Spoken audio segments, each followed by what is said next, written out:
Là aussi, on m'entend bien? Nickel. Merci à tous d'être là. Je voudrais commencer par remercier l'administration de Montpellier Supagro pour nous offrir l'accès à l'Amphi L'Amour et pour nous offrir l'accès à l'espace L'Amour. Je voudrais également remercier Madame Mutel, qui malheureusement n'est pas présente, et surtout la chaire Agrosys, représentée par Monsieur Bayot juste là-haut, pour à la fois le soutien financier et puis le soutien sur la partie technique. Pour ceux qui ne le savent pas, donc la chaire Agrosys, c'est une chaire d'entreprise basée ici à Montpellier Supagro, qui accompagne la transition agroécologique via l'ingénierie et la formation. Et entre autres, ils interviennent dans plusieurs formations ici à Montpellier Supagro, et ils proposent des stages pour les étudiants. Et puis surtout, en particulier, je voulais remercier Félix Lallemand, cofondateur de l'association Les Greniers l'Abondance, pour être ici aujourd'hui devant vous, bénévolement, pour nous parler de résilience. Alors, rapidement, qu'est-ce que c'est la GEMA pour ceux qui ne le savent pas? Donc, c'est la junior entreprise de Montpellier Supagro. C'est donc des étudiants qui sont là et qui fonctionnent comme un cabinet d'études pour permettre à tous les étudiants de Supagro de réaliser des études commanditées par des professionnels. L'objectif, il est de se professionnaliser, de monter en compétences et en même temps de gagner un peu d'argent. Pourquoi cette conférence? Cette année, on a 10 ans. En 10 ans, on a pu faire plus de 80 études, ça a mobilisé plus de 400 étudiants, donc dans l'objectif de les professionnaliser. Et on a voulu marquer cet événement, marquer ces 10 ans. Quand on regarde autour de nous, on se rend compte que les enjeux sur le réchauffement climatique, les enjeux sur la perte de biodiversité, ils sont au cœur des débats, à la fois scientifiques, avec les rapports du GIEC, et à la fois les débats publics. On pense par exemple à Greta Thunberg. L'agriculture, elle est très concernée, à la fois parce que c'en est une des causes, et surtout parce que ça sera la première impactée. Et quand on regarde nos formations ici, on se rend compte que ça manque un peu. Et ça peut être difficile pour tous les étudiants qui veulent s'engager de s'orienter, de savoir quel métier exercer, dans quel domaine aller, si on veut accompagner la transition agroécologique et permettre de répondre aux enjeux de demain. Ce sera l'objectif aujourd'hui, de vous permettre à chacun de réfléchir sur où est-ce qu'il peut aller plus tard s'il souhaite s'engager. Je vais laisser la parole à Félix. Je vous souhaite à tous une très bonne conférence et on se retrouve tout à l'heure pour la collation.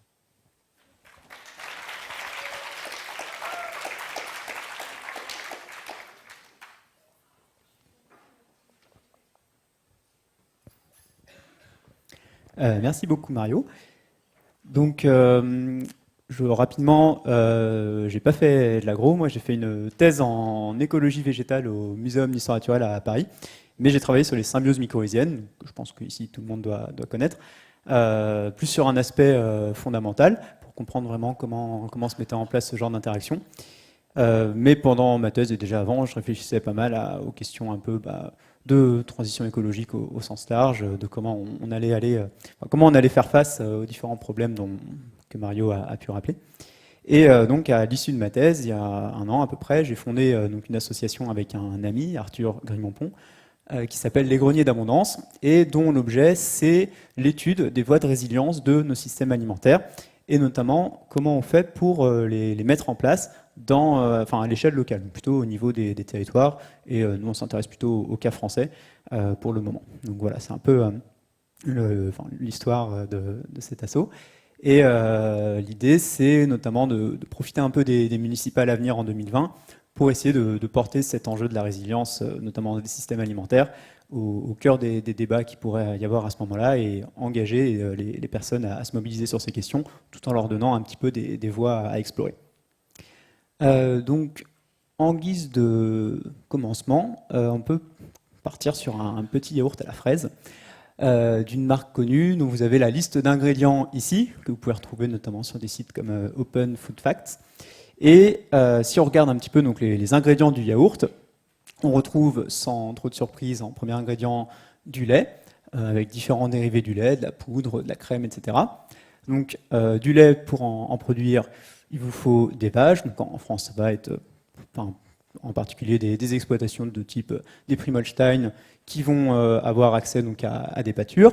Donc vous avez différentes espèces de graminées, de légumineuses, tout ça qui vont pousser dans les prairies.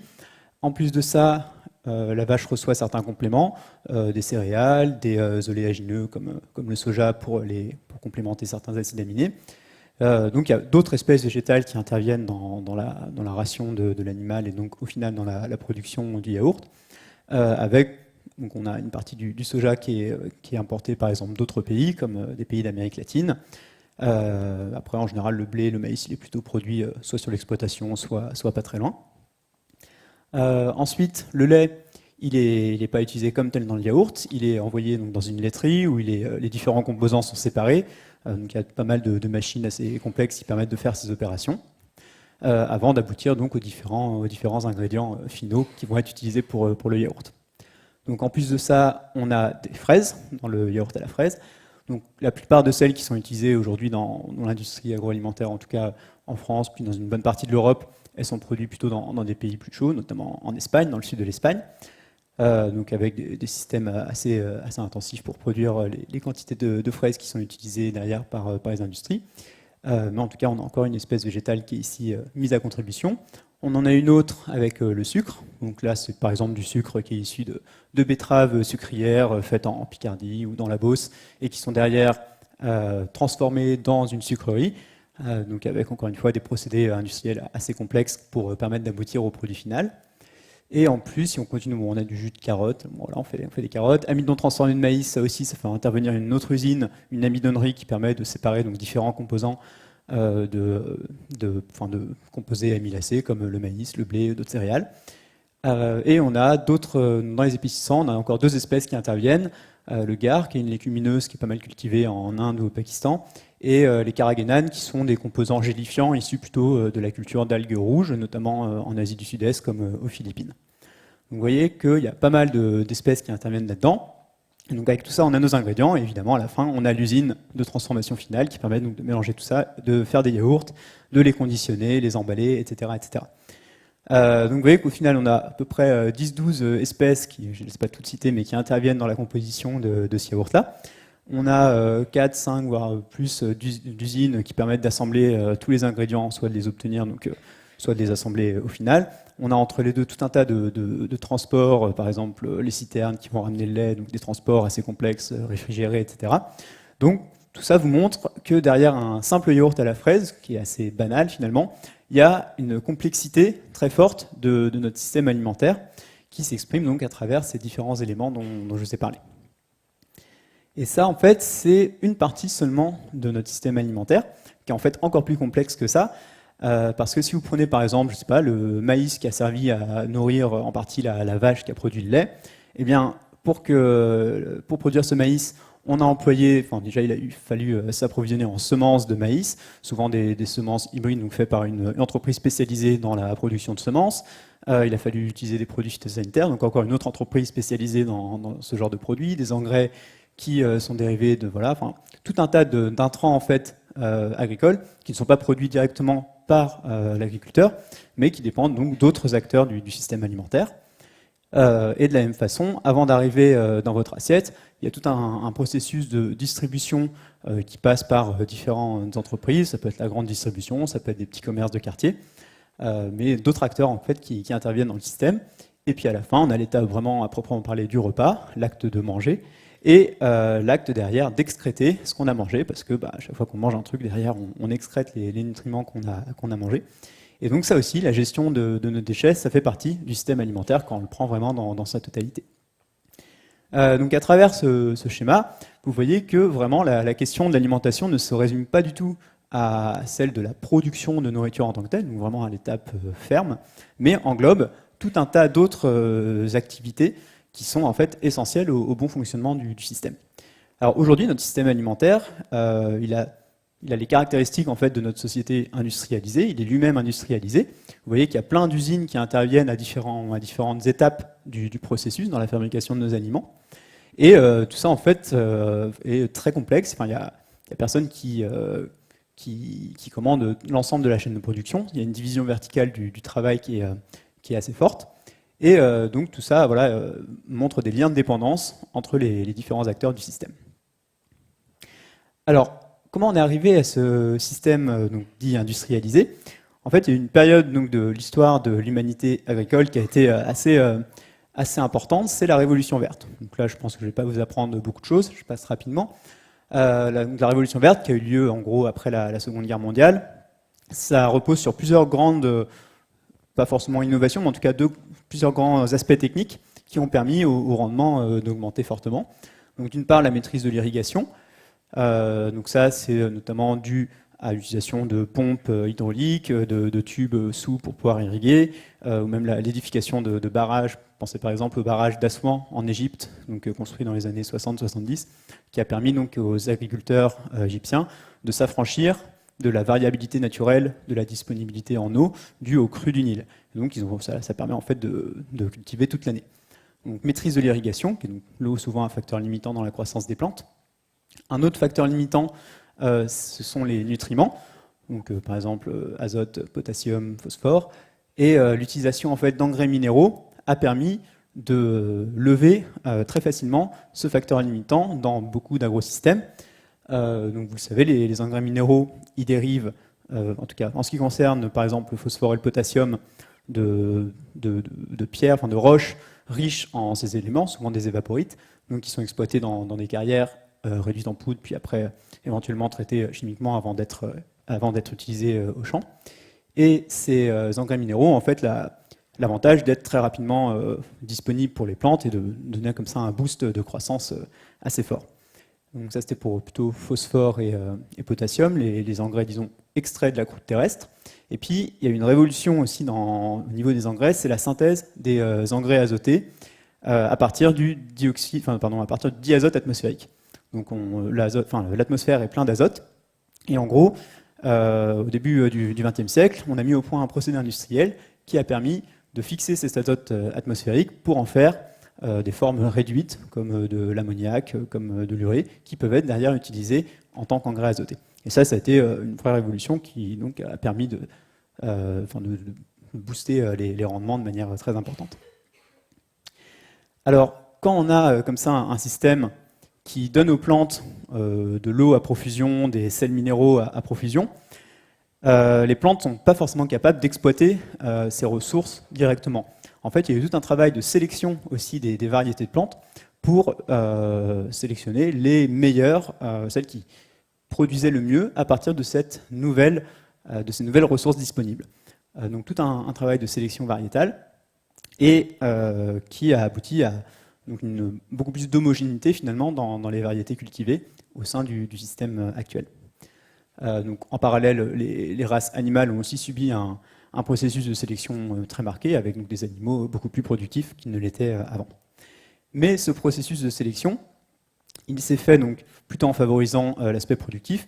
Et vous savez qu'il y a souvent ce qu'on appelle des trade-offs en écologie, donc on ne peut pas à la fois être super bon en production et résister très bien aux maladies. En général, tout ne peut pas augmenter en même temps. Et donc souvent, ce sont des variétés qui sont plus sensibles aux maladies. Et cet aspect-là a pu être en partie résolu par l'utilisation notamment de différents pesticides qui ont donc permis de compenser cette faiblesse vis-à-vis des pathogènes ou des ravageurs. Donc voilà en gros 4 grands aspects donc, disons, techniques de la révolution verte qui ont permis au rendement d'exploser littéralement. Ça, c'est le cas de la France, donc, vous voyez au cours du XXe siècle, avec entre 1950 ici et 2000, disons, vous avez la productivité totale, là sur l'échelle à gauche, qui est à peu près doublée, qui est passée donc, là, sur ces échelles de 2000 pétajoules à 4000 pétajoules. Donc un doublement de la productivité, de la production globale, ce qui est énorme. Et en parallèle, vous voyez là, la ligne en pointillé rouge, c'est les surfaces cultivées. Vous voyez que non seulement la production totale double, mais en plus, les terres cultivées, elles diminuent. Elles diminuent à peu près de 10-15%. Donc c'est juste un truc absolument considérable dans l'histoire de l'humanité depuis qu'elle s'est mise à l'agriculture. C'est qu'on arrive à doubler la production agricole tout en cultivant moins de terres. Voilà, donc pour vous donner un ordre de grandeur, les rendements du blé avant la Révolution verte, c'était autour de 10 quintaux à l'hectare. Aujourd'hui, en France, blé tendre, on est plutôt autour de 70 quintaux à l'hectare, donc une multiplication par 7. Donc voilà, un vrai une vraie explosion de la production à ce moment-là. Et il y a un cinquième paramètre qui est important, qui joue en fait pas tant sur les rendements à proprement parler, mais plus sur la productivité du travail. C'est la mécanisation et la motorisation de l'agriculture. Alors je fais une différence entre les deux, parce qu'en fait la mécanisation de l'agriculture, elle avait commencé un peu avant déjà la Révolution verte. Au cours de la Révolution industrielle, donc au cours du 19e siècle, on avait déjà des machines agricoles très innovantes qui permettaient de faciliter le travail et de gagner en productivité. Là, vous avez un exemple ici. C'est une moissonneuse, vous voyez, qui marche à traction animale, mais c'est quand même une machine relativement complexe. Et donc, il y avait ici une puissance de 30 chevaux, qui sont typiquement les 30 chevaux que vous voyez ici sur la photo. Donc ça, c'était aux États-Unis au début du XXe siècle. Et là, vous avez l'équivalent moderne, donc une moissonneuse batteuse. Donc on a intégré en plus la fonction de battage des céréales dedans. Et vous voyez que sa puissance, elle est 10 fois supérieure à son équivalent du début du siècle. Donc on a fait un saut de puissance qui est phénoménal, et en fait qui a été permis par l'utilisation des énergies fossiles, et notamment donc, des carburants pétroliers. Alors ça, c'est pour vous montrer un peu la vitesse à laquelle c'est allé. Vous avez sur ce graphique l'évolution des animaux de trait en France au cours donc, de la période, notamment au cours de la Révolution verte. Et donc là, en bleu, vous avez notamment les chevaux, vous avez les vaches ici et les bœufs ici. Et vous voyez qu'en fait, entre 1950 et 1970, en 20 ans seulement, les populations, enfin les animaux de trait, s'effondrent littéralement. On passe de 5 millions à peu près au total à moins de 100 000 en l'espace de 20 ans. Alors que la culture attelée en Europe, c'est une histoire qui a plus de 2000 ans. Donc vous voyez que c'est quelque chose de vraiment, une espèce d'événement comme ça, quasiment instantané à l'échelle de l'histoire des agricultures, qui a vu disparaître donc une pratique plusieurs fois millénaire, donc au profit de la motorisation et de la mécanisation. Alors ça, c'est quelque chose d'extrêmement marquant et d'extrêmement important, parce qu'en fait, vous voyez qu'à travers ça, c'est la fonction énergétique, donc liée aux différents usages agricoles. On a besoin d'énergie pour faire tourner les machines, pour labourer le sol, etc. Avant, cette énergie-là, elle provenait directement de l'exploitation. C'était de la biomasse, c'était en fait les prés qu'on utilisait pour que les chevaux broutent et derrière tirent les différents outils agricoles. Eh bien, cette énergie-là, elle n'est plus produite sur l'exploitation. En fait, elle est maintenant du ressort des pétroliers, des raffineurs et en fait des personnes de l'industrie énergétique. Donc, il y a une externalisation de l'utilisation de l'énergie dans le milieu agricole. Et ça, c'est quelque chose d'extrêmement fort parce que donc, ça permet notamment de libérer toutes les terres qui étaient consacrées aux animaux de trait à l'époque. Et pour vous donner un ordre de grandeur de ce que ça peut représenter, on estime que donc, avant la Révolution verte, il y avait à peu près 45% de la production céréalière qui était en fait dévolue à ces animaux de trait. Alors ils n'étaient pas seulement affectés aux travaux des champs, en fait l'agriculture pourvoyait l'énergie mécanique de toute la société de l'époque, de l'armée, des transports, de la mobilité de manière générale. D'accord ? Et il y avait donc comme ça une part très significative de la production qui était allouée à l'énergie mécanique pour que la société puisse fonctionner, quoi. Et donc ça s'est complètement effondré avec l'arrivée du pétrole. Voilà. Alors, autre aspect hyper important, c'est donc ce gain de productivité qui a permis la motorisation. Là, vous avez un graphique tiré du bouquin de Mazoyer et Roudard, Histoire des agricultures du monde, que je vous recommande chaudement, qui vous montre en fait la quantité de grains qu'un agriculteur peut produire et la superficie qu'il peut travailler. Vous voyez que pour des agricultures plutôt vivrières, manuelles, avec peu de mécanisation, on est autour de 10 quintaux par travailleur, donc c'est par an, par année de travail, et que de ces 10 quintaux, quand on arrive avec quelques tracteurs ou quoi, on multiplie déjà par 5, et vous voyez qu'avec les moteurs et tout ça, par 5 en fait, ouais, il faut lire sur l'axe de gauche, mais ça doit être à peu près équivalent. Et quand on arrive à une agriculture mécanisée moderne, là, on produit 1000 quintaux par travailleur, donc 100 fois plus que des agriculteurs, disons, qui n'ont pas accès à ce genre de moyens de production. Donc c'est un saut de productivité qui est gigantesque, d'un facteur 100, et derrière, ça a des répercussions évidemment sur la société qui dépassent de très loin le seul milieu agricole. Parce que c'est d'autant de personnes qui ne sont plus nécessaires pour produire la nourriture et qui peuvent donc se consacrer à d'autres activités.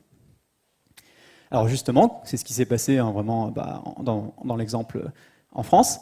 Donc là, vous avez les différents secteurs d'activité en France, et donc vous voyez que l'agriculture, donc la mécanisation, a, justement, comme je vous le disais tout à l'heure, a commencé au cours du 19e siècle. Et même si le pétrole n'était pas encore tout à fait abondant, la mécanisation permettait déjà de libérer de la force de travail des champs pour l'employer ailleurs. Et donc vous voyez qu'on passe de plus de 60% d'agriculteurs à une diminution très brutale, donc particulièrement marquée au cours de la Révolution verte ici, à aujourd'hui à peu près 3% de la population active qui travaille vraiment dans les champs. Après, on a d'autres personnes qui participent aussi au système alimentaire. On a des producteurs d'intrants divers et variés, on a des transformateurs, on a des distributeurs. Donc, dans le système alimentaire dans sa globalité, il y a plus que 3% de la population qui travaille. Mais vous voyez que les agriculteurs en tant que tels, eux, ne représentent vraiment maintenant qu'une portion infime de la population active. Et donc, évidemment, derrière, ça permet donc de développer une société dont l'économie est davantage, et même essentiellement basée sur les services et l'industrie.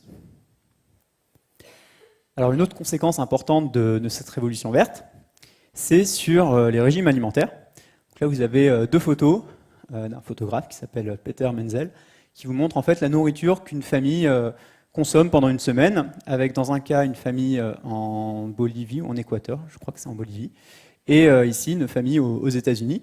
Donc vous pouvez comme ça comparer un peu le régime alimentaire de différentes personnes, avec ici plutôt donc, des cultivateurs qui n'ont pas accès à, disons, l'arsenal technique de la révolution verte, avec une alimentation qui est essentiellement végétale, avec des produits bruts, peu transformés, et voilà, avec quand même une certaine diversité, vous voyez.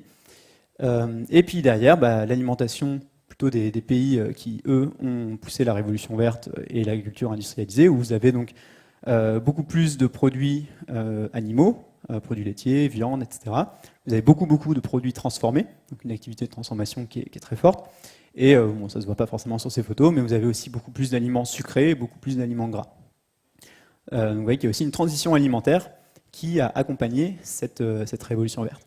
Et qui en fait est aujourd'hui un facteur, disons, pas d'évolution de l'humanité, mais en tout cas un facteur très marquant de notre humanité, parce qu'en gros, vous le savez sûrement, il y a aujourd'hui 2 milliards de personnes qui sont en surpoids, dont 650 millions, voire un peu plus, qui sont obèses.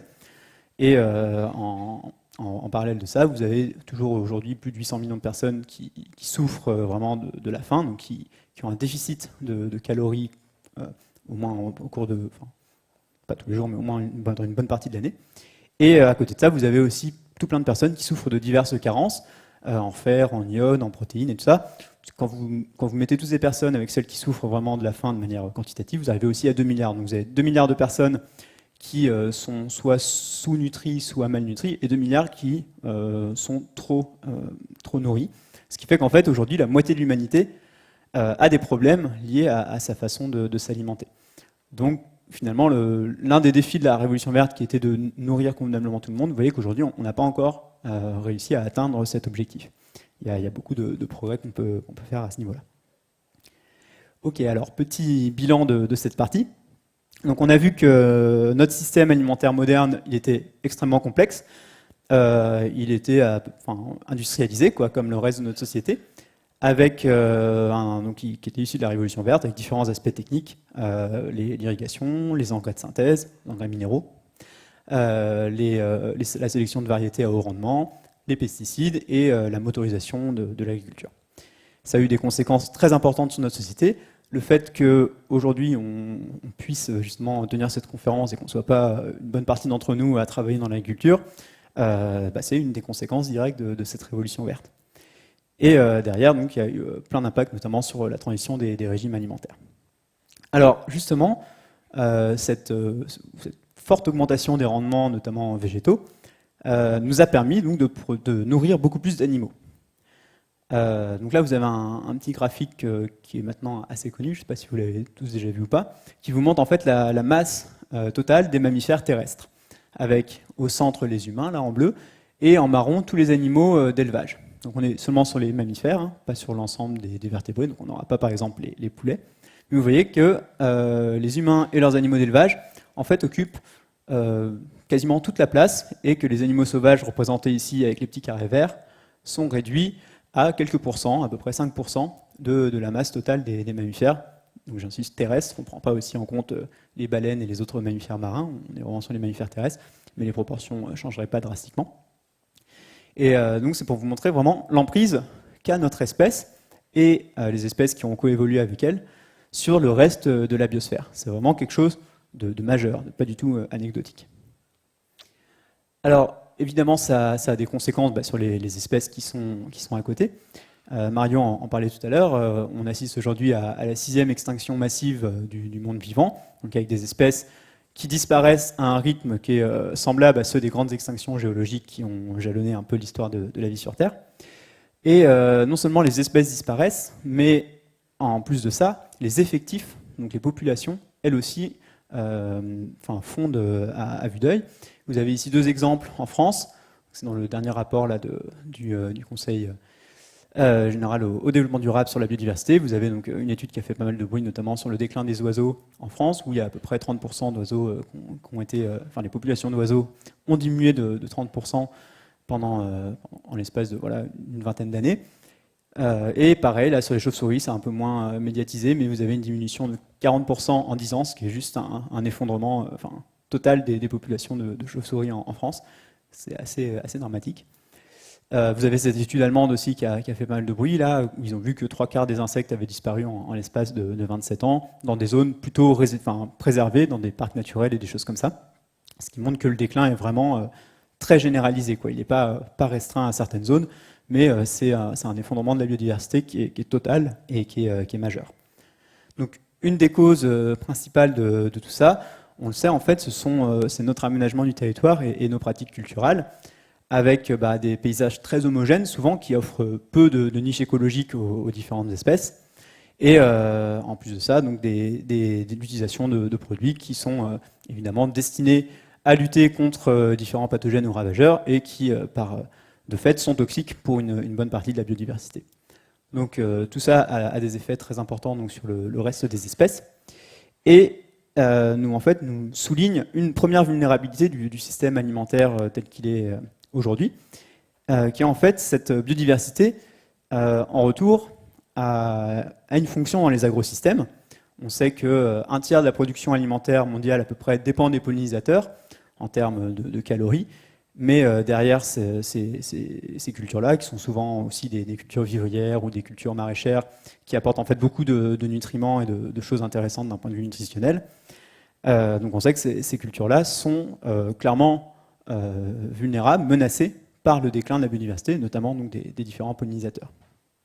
Donc ça c'est un tiers en termes de production, et si vous regardez l'ensemble des plantes cultivées, on est plutôt autour de 3/4 des plantes cultivées qui dépendent des pollinisateurs. Donc une des premières choses que la biodiversité, disons, sauvage a comme fonction au sein des agrosystèmes, et une autre fonction, plusieurs, on peut aussi penser à tout ce qui va être la vie du sol, qui permet notamment donc, de décomposer la matière organique pour libérer les nutriments qui sont dedans et les rendre accessibles aux végétaux, mais aussi d'avoir des sols plus aérés, qui retiennent plus facilement l'eau. Tout ça aussi, c'est affecté par le déclin de la biodiversité. Et puis un autre aspect qui n'est pas forcément facile à mettre en évidence, mais c'est que des écosystèmes riches en biodiversité participent aussi à la limitation des invasions biologiques ou les invasions de pathogènes et de ravageurs. Plus vous avez de diversité dans votre système, et plus il est résistant face à ça. Et donc ça, c'est une autre vulnérabilité de nos systèmes actuels, parce que justement, si on a moins de biodiversité sauvage autour, ça les rend plus vulnérables à des agressions extérieures. Alors il n'y a pas que la biodiversité sauvage qui diminue, il y a aussi la biodiversité cultivée, c'est-à-dire en fait la diversité génétique des variétés qu'on utilise, qu'on cultive. Et ça aussi c'est une vulnérabilité, c'est-à-dire que avoir des cultures qui sont très homogènes génétiquement, ça pose exactement le même problème, c'est-à-dire que ce sont des cultures qui sont vulnérables face à des changements de conditions d'environnement ou de culture. Un exemple qui est assez frappant, c'est celui de la grande famine irlandaise donc, qui a eu lieu au milieu du 19e siècle, où en gros le pays, l'Irlande, sa sécurité alimentaire à l'époque était très dépendante d'une variété de pommes de terre, c'était l'Irish Lumper, qui était donc cultivée massivement dans le pays et qui était vraiment une culture vivrière extrêmement importante dont les Irlandais se nourrissaient très fortement. Et voilà, c'était une seule variété clone qui était cultivée massivement, et en fait, cette variété a subi l'arrivée d'un pathogène, donc un oomycète, un mildiou en fait, qui s'attaque à la plante, et a permis, enfin, sa propagation très rapide dans le pays a fait chuter la production de 30%, ce qui a conduit à la mort ou à l'exil d'un quart de la population irlandaise à l'époque. Vous voyez que c'est vraiment quelque chose de massif, et qui en fait dépend en partie de cette vulnérabilité qui était l'homogénéité génétique d'une culture essentielle pour la sécurité alimentaire du pays. Donc voilà, un exemple assez emblématique. Alors, donc là, c'était, j'aborde, je ne sais pas si vous l'avez senti, le côté vulnérabilité du système alimentaire actuel. Donc déclin de la biodiversité sauvage et cultivée. Autre chose donc, qui est maintenant assez souvent mis en avant, c'est le réchauffement climatique, évidemment, qui va avoir des conséquences évidentes sur notre capacité à produire de la nourriture. Donc là, vous avez un exemple qui est aussi souvent cité. C'est en gros une carte de l'Europe il y a 20 000 ans, au cours du dernier maximum glaciaire, et une carte de l'Europe aujourd'hui. En fait, aujourd'hui, c'est à peu près le même climat qu'on avait aussi il y a 10 000 ans. Vous aurez à peu près la même carte. Et les différentes couleurs vous indiquent différents écosystèmes, avec ici en blanc des glaciers, en jaune pâle, la beige, plutôt des taïgas, donc des steppes très froides, très peu productives. Vous avez les forêts tempérées là, qui sont en vert clair, plutôt les forêts de type, j'ai dit taïga, je voulais dire toundra, et plutôt les forêts de type taïga là, qui sont en vert foncé. Donc vous voyez que l'écosystème d'il y a 20 000 ans et celui d'aujourd'hui n'a absolument rien à voir. On a clairement un écosystème beaucoup plus tempéré ici, alors que là on était plutôt sur quelque chose de proche des systèmes sibériens d'aujourd'hui. Et la différence de température moyenne de la Terre entre ces deux époques, elle est très faible en fait. La température s'est réchauffée seulement de 6 degrés. Bon, ça peut vous paraître beaucoup, mais c'est quand même pas grand-chose, 6 petits degrés, quand on voit l'énormité des changements que ça a sur les écosystèmes. Donc juste ces courbes-là, en fait, vous montrent des études sur le temps long, sur les 3 derniers millions d'années, reconstitution donc, du taux atmosphérique en CO2 et de la température associée. Donc il y a soit des mesures, soit des modélisations. Et donc vous savez, le CO2, c'est un gaz à effet de serre, donc derrière, qui entraîne un réchauffement du climat, qui en retour entraîne une augmentation des CO2. Il y a différentes boucles de rétroaction, je ne vais pas trop rentrer dans les détails. Mais ce qui est important de bien avoir à l'esprit, c'est que donc un réchauffement de 6 degrés en 10 000 ans, ça a conduit à une transformation drastique de l'Europe, par exemple, puis les écosystèmes de la Terre de manière générale. Et là, ce qui est en train de se passer, c'est ça. C'est qu'en gros, on a injecté en l'espace d'une centaine d'années, en ordre de grandeur, ça de CO2 en plus dans l'atmosphère. Vous voyez que c'est quelque chose qui n'a aucun équivalent dans l'histoire de l'humanité, enfin, depuis que l'homme est sur Terre, et même dans l'histoire de la Terre, c'est quelque chose qui est absolument assez hallucinant. On a d'un coup, boum, une augmentation extrêmement forte du taux de CO2 atmosphérique. Et quand vous voyez que les courbes se suivent comme ça très bien, aujourd'hui, quand on essaie de prévoir un peu les températures, on voit qu'aujourd'hui, on a augmenté de 1 degré par rapport à la période pré-industrielle. Donc la question, c'est de savoir, ce truc-là, jusqu'où en fait il va augmenter la température moyenne du globe. Et donc il y a différents modèles qui existent, mais vous voyez que déjà, en fait, ça, peu importe les émissions qu'on va continuer à émettre maintenant, on a déjà plus ou moins signé pour se prendre un truc comme ça. Donc c'est vraiment quelque chose de colossal. En gros, pour vous donner une idée, aussi ce qui est important de prendre en compte, c'est le rythme à laquelle tout ça se produit. C'est-à-dire que là, on avait plus 6 degrés en 10 000 ans. Là, ce qui est en train de se passer, c'est 100 fois plus rapide. C'est-à-dire que les modèles les plus pessimistes du GIEC et de chercheurs en climatologie prévoient qu'on pourrait être à plus 6 degrés en une centaine d'années, en 2100. Donc c'est 100 fois plus rapide que la dernière déglaciation qui a eu des bouleversements majeurs sur les écosystèmes. Donc évidemment, des trucs comme ça, on a du mal en fait à s'imaginer ce que ça peut avoir comme conséquence. Il y a des chercheurs qui ont montré qu'il y avait en fait tout un tas de zones sur Terre qui allaient devenir inhabitables pour des raisons toutes bêtes physiologiques, parce qu'il allait faire trop chaud et trop humide, et qu'en fait les organismes humains n'auraient pas la capacité de thermoréguler, de maintenir une température du corps à 37 degrés, et allaient simplement mourir de chaud dans ces zones-là. Et ces zones, c'est toute la ceinture équatoriale.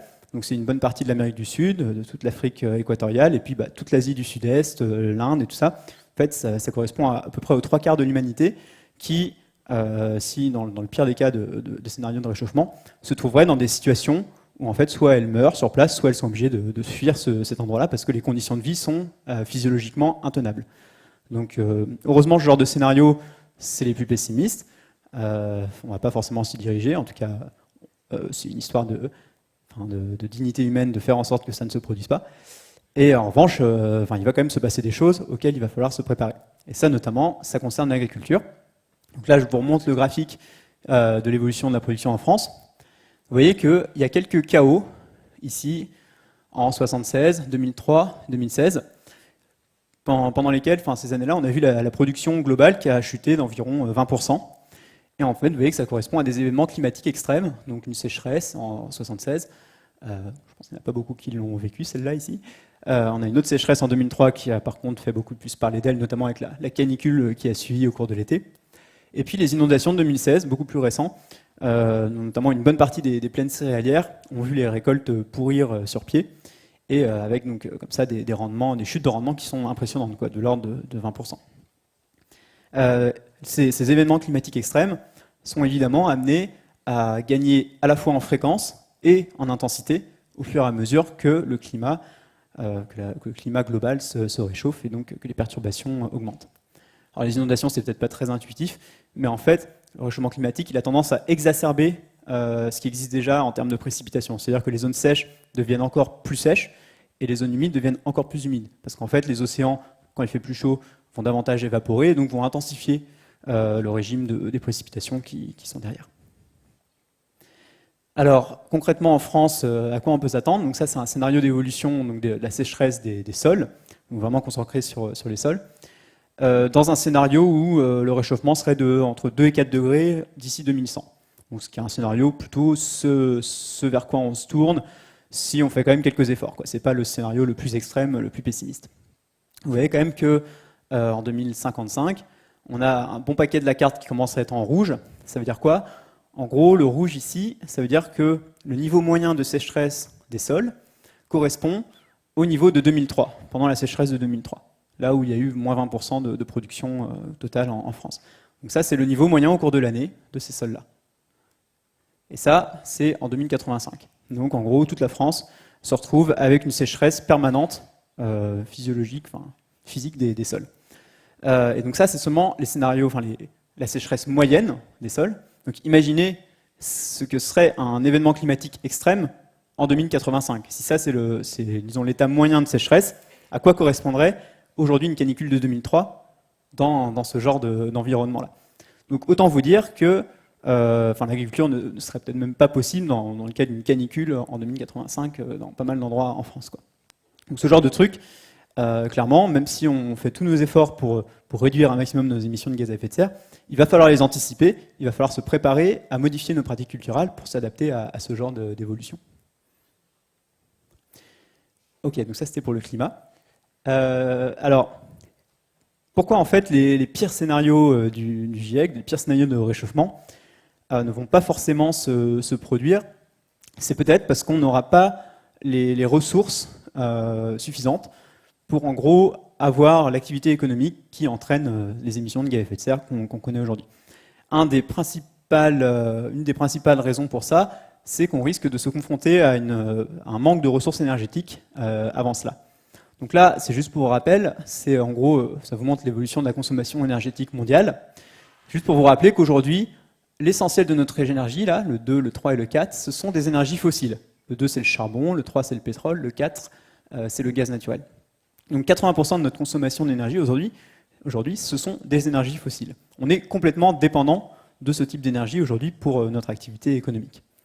Et vous voyez que ces 20 dernières années, là, depuis 2000, notamment le charbon a connu une évolution absolument gigantesque, beaucoup plus grosse que les énergies, disons, nouvelles renouvelables, l'électricité d'origine éolienne et photovoltaïque, par exemple, qui sont ici en jaune, qu'on devine à peine en fait sur le graphe. Donc en fait, ces dernières années, la transition énergétique, ça a été essentiellement mettre plus de charbon dans le mix mondial. Donc voilà, juste pour rappel, on est aujourd'hui complètement dépendant des énergies fossiles. Donc l'une d'entre elles, le pétrole, elle est absolument fondamentale parce que elle permet de fluidifier en fait le système économique mondial, elle permet de transporter des marchandises ou des personnes un peu là où on veut. Elle a une densité énergétique très forte, enfin, c'est une énergie formidable à plein d'égards. Et donc ce pétrole-là commence à montrer quelques signes de faiblesse. Là, vous avez les découvertes de gisements d'hydrocarbures ces dernières années. Vous avez le pétrole qui est en bleu foncé et le gaz qui est en bleu clair. Et vous voyez que depuis 2013, on est à des niveaux très faibles. En fait, ces 5 dernières années, on est à des niveaux historiquement faibles. Les pétroliers n'ont jamais découvert aussi peu de pétrole conventionnel, les gisements qu'on peut exploiter, disons, avec les techniques classiques de l'industrie pétrolière. Eh bien, ces découvertes-là sont vraiment à un niveau très faible. Bien en deçà de ce qu'il faudrait pour compenser l'augmentation de notre consommation. Voilà, donc c'est un peu la même chose pour le gaz, hein, évidemment. Alors, pour aller enfoncer un peu plus le clou, dans son dernier rapport qui est paru en novembre 2018, l'Agence internationale de l'énergie, qui est en gros une sorte d'agence de conseil aux grandes puissances mondiales, notamment de l'OCDE, sur un peu les prospectives énergétiques et tout ça. Donc, dans son rapport, elle montrait un scénario d'évolution qu'elle jugeait probable pour le pétrole. Vous voyez que ici, là, on a un point d'inflexion en fait, qui correspond au déclin des puits de pétrole aujourd'hui en exploitation. Donc c'est normal, un puits de pétrole, passé un certain stade, on a un déclin de la production quand on arrive dans la deuxième phase de son exploitation. Et en fait, aujourd'hui, pour l'ensemble des gisements de pétrole, donc encore une fois conventionnels, ceux qu'on peut facilement sortir avec les techniques classiques, on a déjà passé le pic pour ces pétroles-là, qui a eu lieu à peu près, il est situé en 2008 là, dans le rapport de l'Agence internationale de l'énergie. Donc depuis 2008, la production mondiale de pétrole conventionnel est en déclin et elle n'est compensée que par l'arrivée de pétrole donc, non conventionnel et en particulier de pétrole de schiste aux États-Unis. Donc ce sont aussi ce qu'on appelle des pétroles de roche compacts, de réservoirs compacts, qu'on doit en fait fracturer la roche pour pouvoir faire sortir le pétrole et les récupérer. Donc c'est pas la même chose que le pétrole conventionnel où en gros vous avez juste à faire un trou dans la roche réservoir et le pétrole vous le récupérez comme ça assez facilement. Là pour le pétrole de schiste, il faut fracturer l'encaissant pour le récupérer. Et donc c'est ce pétrole de schiste qui a permis de compenser le déclin donc, des conventionnels depuis 2008. Aux États-Unis, c'est assez fou hein, ce qui s'est passé. Les États-Unis ont dégommé leur record historique de production. L'industrie là-bas, ce qu'on appelle le shale oil, est en plein boom. C'est assez colossal. Ils sont revenus premier producteur mondial. Donc voilà, c'est quelque chose d'assez important. Et vous voyez que globalement, la situation, elle est quand même à un déclin de la majeure partie de la production qui est, elle, conventionnelle. Et donc ce que nous dit l'Agence internationale de l'énergie dans son rapport, c'est qu'en gros, le risque de resserrement de l'offre est particulièrement prégnant pour le pétrole. Autrement dit, le risque de choc pétrolier ou de franchissement du pic pétrolier est très important. Et que, en gros, ces 3 dernières années, le nombre moyen de nouveaux projets approuvés de production conventionnelle, c'est ce qu'on voyait au graphique d'avant, ne représente que la moitié du volume nécessaire pour équilibrer le marché jusqu'en 2025. En gros, pour équilibrer le marché jusqu'en 2025, compte tenu du déclin des puits en exploitation aujourd'hui, il faudrait 34 millions de barils par jour de production en plus. Et ce qui aujourd'hui va être mis en production dans les années qui viennent, ça représente que la moitié de ça. Donc il manque 17 millions de barils par jour pour éviter en gros un défaut d'approvisionnement à l'échelle mondiale en pétrole dans les 5 ans qui viennent. Pour vous donner un peu un ordre de grandeur, aujourd'hui l'Arabie Saoudite, quand elle ne se fait pas attaquer par des drones, elle produit 12 millions de barils par jour. D'accord ? Donc là, il nous en faudrait 17 pour compenser le déclin. Autrement dit, il faudrait, ils le disent après, il faudrait que la production de pétrole de schiste américain triple pour arriver à juste compenser le déclin, sans parler de produire un peu plus. Et en fait, aujourd'hui, on voit que le pétrole de schiste commence à stagner aux États-Unis, que c'est une entreprise qui n'est pas rentable, qui n'arrive pas à dégager d'argent, et qui est maintenue simplement par un système de pyramide de Ponzi, donc avec de plus en plus de dettes, et la confiance des marchés qui investissent là-dedans, mais au moindre petit problème, ça peut complètement s'effondrer. Alors justement, en parlant de crise financière, il y a aussi un enjeu très fort de ce côté-là, qui est peut-être en fait le plus sérieux aujourd'hui, qui est l'instabilité de notre système financier, avec notamment un niveau de dette qui a augmenté très fortement ces dernières années, et notamment depuis la crise de 2008. Et pour que ces dettes puissent être remboursées, il faut produire de la richesse. Produire de la richesse, il faut de la croissance économique. Et pour faire de la croissance économique, il faut que vous transformiez le monde qui vous entoure, il faut que vous utilisiez des ressources naturelles, de l'énergie pour produire des biens, des services et des choses comme ça. Or, on a vu qu'on avait un problème à la fois sur les ressources et sur l'énergie. Donc, c'est pas du tout sûr que ces dettes-là vont être remboursées.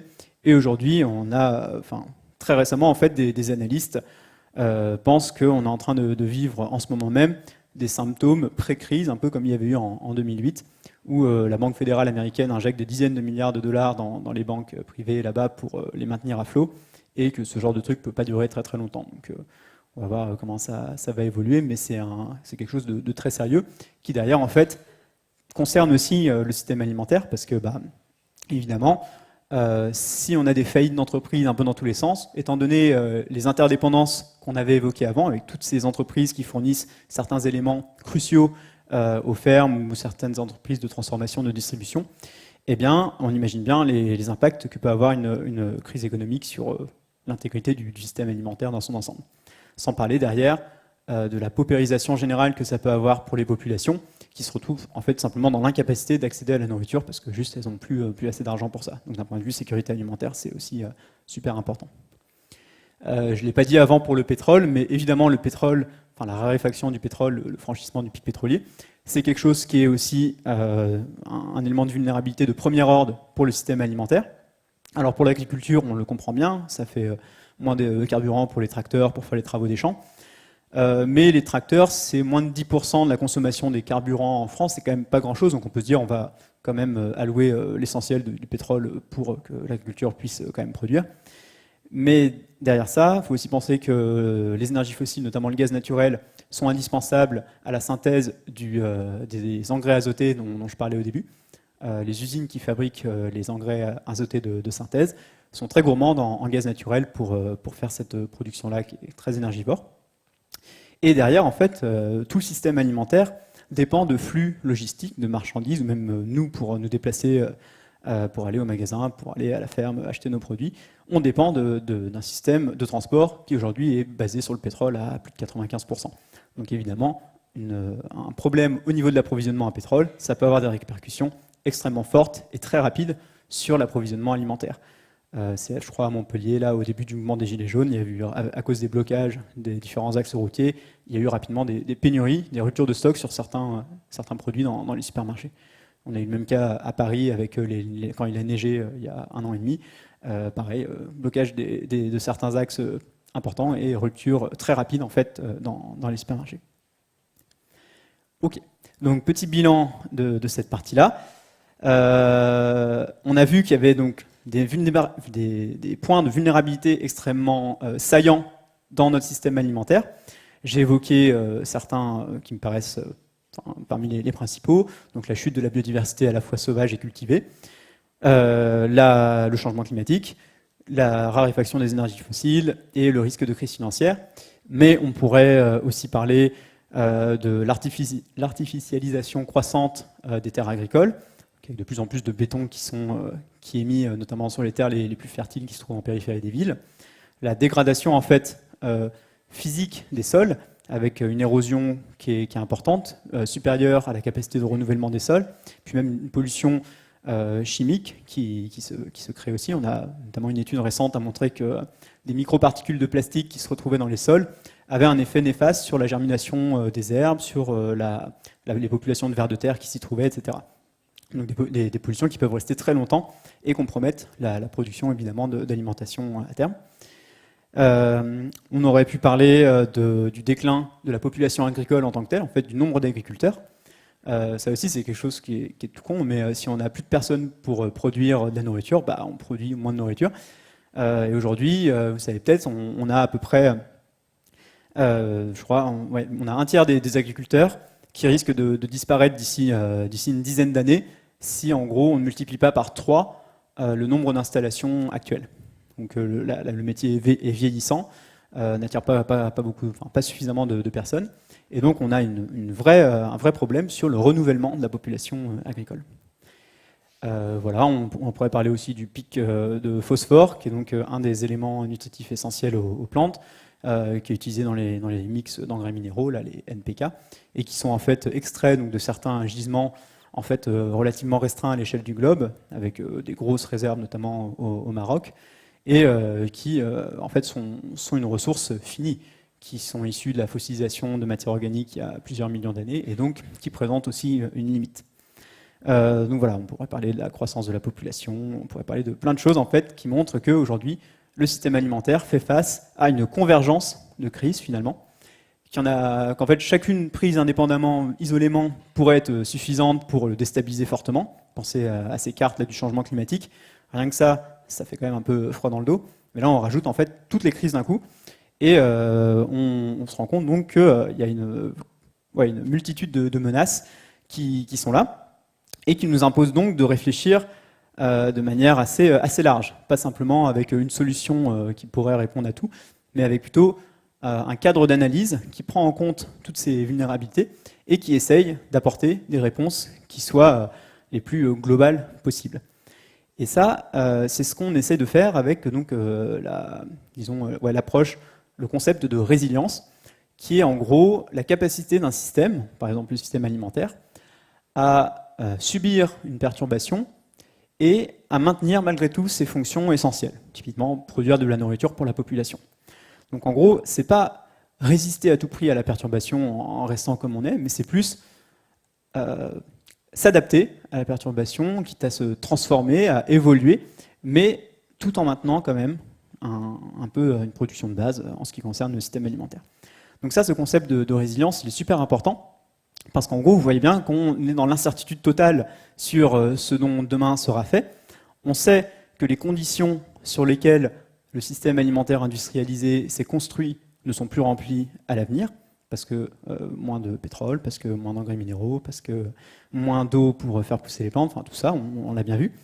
Et donc, ce modèle-là se retrouve très vulnérable face aux évolutions en cours. Et donc, il faut, même si on est dans l'incertitude sur qu'est-ce qui va se produire exactement à quel moment, il faut prendre en compte l'augmentation, disons, structurelle des contraintes et la possibilité que des ruptures plus fortes arrivent, par exemple une sécheresse très importante, par exemple l'émergence d'un ravageur de culture parce qu'il a migré d'un autre pays grâce au réchauffement climatique, par exemple un choc pétrolier, donc des risques un peu plus ponctuels, mais qui viennent vraiment secouer fortement le système alimentaire. Donc il y a un peu ces deux aspects, des contraintes qui deviennent de plus en plus fortes de manière structurelle, et puis des risques ponctuels qui peuvent arriver. Et tout ça, disons que le concept de résilience essaye de prendre en compte ces différents aspects et essaye d'apporter des réponses. Donc nous, au sein de l'association Les Greniers d'Abondance, on réfléchit à ces questions, on essaye notamment de voir ce que peuvent faire les collectivités à l'échelle locale pour répondre un peu à ces enjeux-là. Donc on a essayé de brosser un peu une sorte de diagramme du système alimentaire en distinguant les différentes étapes, un peu arbitrairement, mais parce que voilà, il faut bien commencer quelque part. Vous voyez, il y a 6 grands domaines là, et à chaque fois quelques petits trucs là dans les domaines qui permettent donc de bien cibler les différents points de vigilance sur lesquels il faut avoir l'œil quand on s'intéresse à la résilience du système. Nous, cette approche systémique, elle nous paraît essentielle, parce qu'en fait, si vous regardez, par exemple, vous êtes un agriculteur, vous allez regarder ce qui vous concerne de premier abord, la production agricole, mais vous imaginez bien que si derrière, en fait, vous dépendez de fait toujours de semenciers, de producteurs d'intrants divers pour votre production, et si vous mettez en place je sais pas, les pratiques les plus résilientes, un truc en agroécologie ou en permaculture, à fond les ballons, mais que derrière vous avez oublié qu'en fait vous êtes toujours dépendant de tel fournisseur pour un truc essentiel de votre activité, s'il y a un problème vis-à-vis de cet élément-là, en fait c'est toute votre production qui se retrouve compromise. De la même manière, si en aval vous n'avez pas un territoire dont par exemple les activités de transformation locales sont adaptées à, disons, un futur un peu plus chaotique, et pareil, on peut se retrouver avec toute la production qu'on veut.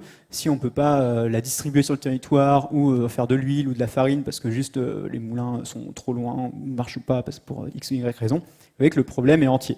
Donc l'approche systémique, elle permet vraiment d'avoir une vision générale du système alimentaire et de dire qu'il faut agir partout en même temps. Et c'est pour ça que ça me paraît intéressant, notamment de viser les politiques publiques, parce qu'elles ont un peu cette... Alors, d'une part, ça les concerne parce que c'est un enjeu vital pour les populations voilà, dont elles sont plus ou moins garantes, et aussi parce qu'elles ont un peu ce potentiel d'agir à l'échelle de leur territoire, notamment via la mise en place des plans d'alimentation territoriaux assez récemment, qui permettent d'avoir une approche assez diversifiée et assez globale. Donc nous, ça nous semble un axe intéressant à explorer. Donc rapidement, je vais juste vous montrer un peu qu'est-ce qu'on peut faire en termes de voies de résilience dans différents domaines, en commençant peut-être par celui-là, donc sur l'outillage et l'agrofourniture, qu'on appelle plutôt peut-être agroéquipement. Donc en fait, c'est toutes les machines, les outils qui sont utilisés par les agriculteurs pour assurer leur production. Et c'est pas forcément un truc qui saute à l'esprit quand on pense en termes de résilience, mais rappelez-vous que les innovations techniques en agriculture sont vraiment structurantes dans l'histoire de l'agriculture. Pensez, je sais pas, à la houe. Le jour où on a eu accès à la houe pour pouvoir défricher, biner, préparer le sol, ça a été une révolution pour les agriculteurs. Le jour où on a eu accès à la faux, ça a été pareil, un truc complètement incroyable. Donc il y a vraiment un enjeu sur les techniques agricoles qui est très fort, notamment pour mettre au point des techniques adaptées à un monde de plus en plus sous contrainte. Donc là, petite illustration de deux visions différentes de la modernité, de l'innovation, avec en haut donc un drone qui irrigue ou qui épand des produits sur une culture. Donc c'est plutôt la vision agriculture numérique, où en gros on a des gains en économie sur les traitements, par exemple. On va localiser, on va en fait adapter de manière très fine parfois les traitements à certains usages, à certains espaces de la parcelle. Donc là-dessus, on est beaucoup plus efficace dans l'utilisation de nos intrants. En revanche, d'un autre côté, ça se fait au prix d'une perte d'indépendance, parce que derrière, l'agriculteur n'est plus autonome dans la gestion de tout ça. Il dépend en fait d'un système de fabrication de ces outils-là, qui est a priori extérieur à l'exploitation, et qui en fait est vulnérable lui-même aux différentes crises qu'on a pu évoquer. De la même manière que l'ensemble des infrastructures industrielles sont vulnérables aux différentes crises qu'on a évoquées. Donc cette perte d'autonomie, c'est un facteur de vulnérabilité qui est assez fort. Et de l'autre côté, vous avez donc un outil, ici, donc c'est une bineuse, Attraction Animale. Et alors, je ne sais pas si vous connaissez l'atelier paysan, c'est une coopérative en fait, d'autoconstruction d'outils agricoles qui fonctionne sur le mode de la participation des agriculteurs, de différents agriculteurs, à la conception et à la fabrication des outils. Donc en fait, à une réappropriation de ces enjeux techniques et technologiques. Ils travaillent aussi notamment sur certaines technologies numériques qui pourraient être appliquées à l'agriculture. Mais vous voyez que la démarche est tout aussi finalement dans une recherche d'économie des intrants. On utilise moins de pétrole quand on a un cheval. Et elle a l'avantage en tout cas de regagner en autonomie, ce qui ne représente pas forcément l'agriculture numérique, par exemple avec ce drone-là. Mais peut-être que d'autres formes peuvent réussir à retrouver cette forme d'autonomie. J'insiste en tout cas sur ce côté-là, mais en revanche, ça a un inconvénient, c'est que le cheval, il faut le nourrir, donc en fait, vous réinternalisez le coût de l'énergie. C'est plus les pétroliers qui vont travailler entre guillemets à votre place, c'est à vous de produire l'énergie pour fournir la puissance mécanique nécessaire à la mobilité de vos outils. Et donc ça se fait au prix d'une surface agricole consacrée à cet usage-là. Donc en fait, je ne suis pas en train de dire qu'il y a un truc qui est meilleur que l'autre, mais qu'il faut bien avoir bien prendre en compte différents aspects, et notamment ce cadre qui est important, qui est l'augmentation des contraintes. Et donc, est-ce que cette technologie que je suis en train de développer, est-ce qu'elle est adaptée à un monde où il y a de moins en moins de pétrole, il y a de plus en plus de problèmes climatiques, quoi. C'est toujours quelque chose qu'il faut bien avoir en tête. Alors autre chose, pratique agroécologique, je ne vais peut-être pas trop insister. Je pense que vous êtes tout à fait au point là-dessus, ou en tout cas vous le serez bientôt, je pense. Mais en gros, les grands principes de l'agroécologie répondent tous aux enjeux de résilience et ont une approche globale très intéressante. Si je prends, juste l'exemple d'augmenter le taux de matière organique dans les sols, c'est quelque chose via des pratiques, par exemple, d'agroforesterie, de couverture permanente du sol avec plein de rotations, de choses comme ça, l'utilisation d'engrais organiques, etc., etc. Toutes ces pratiques donc, qui visent à augmenter le taux de carbone organique des sols ont des impacts bénéfiques sur notamment la capacité du sol à retenir l'eau et les sels minéraux. Donc derrière, permettent d'économiser sur l'utilisation de l'irrigation et des intrants, enfin des engrais derrière. Permettent également une vie du sol importante, donc une biodiversité également plus importante.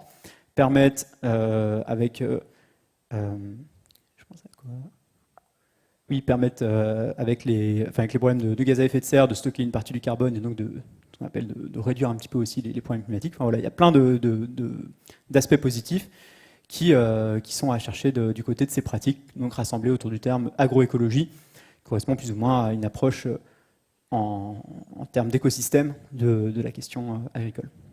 Voilà, je ne vais pas trop rentrer dans les détails. Bon, regardez les conférences de Marc Dufumier là-dessus. En 5 minutes, il arrive à vous faire un truc très clair, très carré sur l'agroécologie. C'est assez impressionnant à écouter. Voilà, alors, ouais, ça c'est important. Le bouclage des nutriments. Donc, rappelez-vous, dans le système alimentaire, il y avait la dernière flèche qui correspondait à l'excrétion. Donc, en fait, quand on mange quelque chose, donc nous, une fois qu'on a atteint notre âge adulte, notre masse n'augmente pas à chaque repas. En tout cas, elle augmente temporairement et rapidement, en fait, on excrète nos nutriments et on garde une masse relativement stable. Donc les kilos de nourriture que vous ingérez au cours d'une semaine, eh bien, ils repartent sous différentes formes, en particulier, enfin, principalement en fait sous forme de gaz. L'essentiel de notre excrétion, c'est du dioxyde de carbone.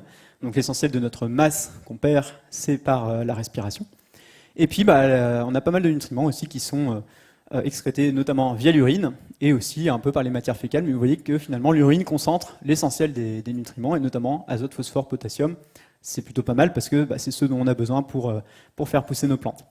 Donc en fait, il y a un enjeu extrêmement fort de réussir à reboucler le cycle des nutriments pour en fait pouvoir s'affranchir, en tout cas en partie, des engrais minéraux, en fait même des engrais organiques d'origine animale, si nous-mêmes on arrive à renvoyer nos propres déjections dans les champs.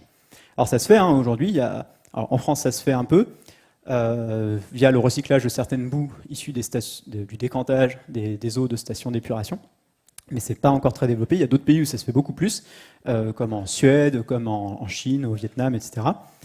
Et ça s'est fait, par contre, en France, pendant en gros toute la deuxième moitié du XIXe siècle et jusqu'avant la guerre, en fait, on avait une collecte, notamment c'était très, très en place à Paris, une collecte quasi systématique des vidanges, donc des fosses d'aisance des habitants, pour pouvoir derrière les recycler sous forme d'engrais pour les agriculteurs. Donc il y a vraiment un bouclage des cycles qui était très fort, quoi. La ceinture céréalière de Paris recevait en retour les différents excréments de la population pour que les cycles biogéochimiques puissent continuer. Voilà, ça c'est illustré donc, de manière graphique. Vous aviez plus de 50% là, des urines et des matières fécales qui étaient recyclées sous forme d'engrais dans l'agglomération parisienne en 1920-1910. Voilà pour ça. Et pour finir sur un dernier élément de résilience, c'est sur notre régime alimentaire finalement. Alors, je ne sais pas si vous voyez bien toutes les flèches, peut-être pas les plus claires. En gros, ça, c'est un schéma qui vous montre le système alimentaire mondial en un graphique. Il est assez fou. Et ce qui est important de constater, en partie, c'est notamment que les terres agricoles, en fait, sont majoritairement des terres, des prairies. Certaines prairies peu productives qui ont un rôle très important dans la sécurité alimentaire de pas mal de pays, et des prairies qui sont davantage productives et qui reçoivent en complément en fait des cultures, enfin des produits des terres cultivées. Et puis on a aussi donc les prairies vont évidemment nourrir des ruminants. Puis on a aussi les monogastriques là qui sont ici, porcs et volailles, qui reçoivent eux directement de la nourriture, donc issue des terres cultivées, du grain et des oléagineux, des protéagineux, ce genre de choses.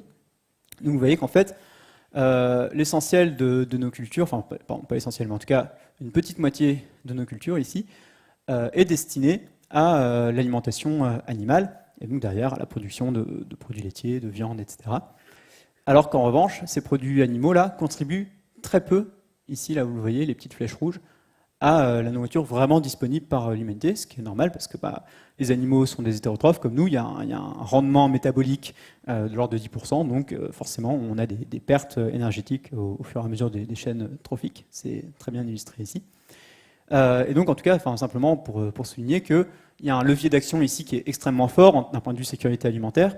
C'est que si on se rend compte que en fait, la production, les rendements vont baisser, qu'on le veuille ou non, parce que plus en plus de problèmes climatiques, parce que de moins en moins de biodiversité pour réguler tout ça, etc.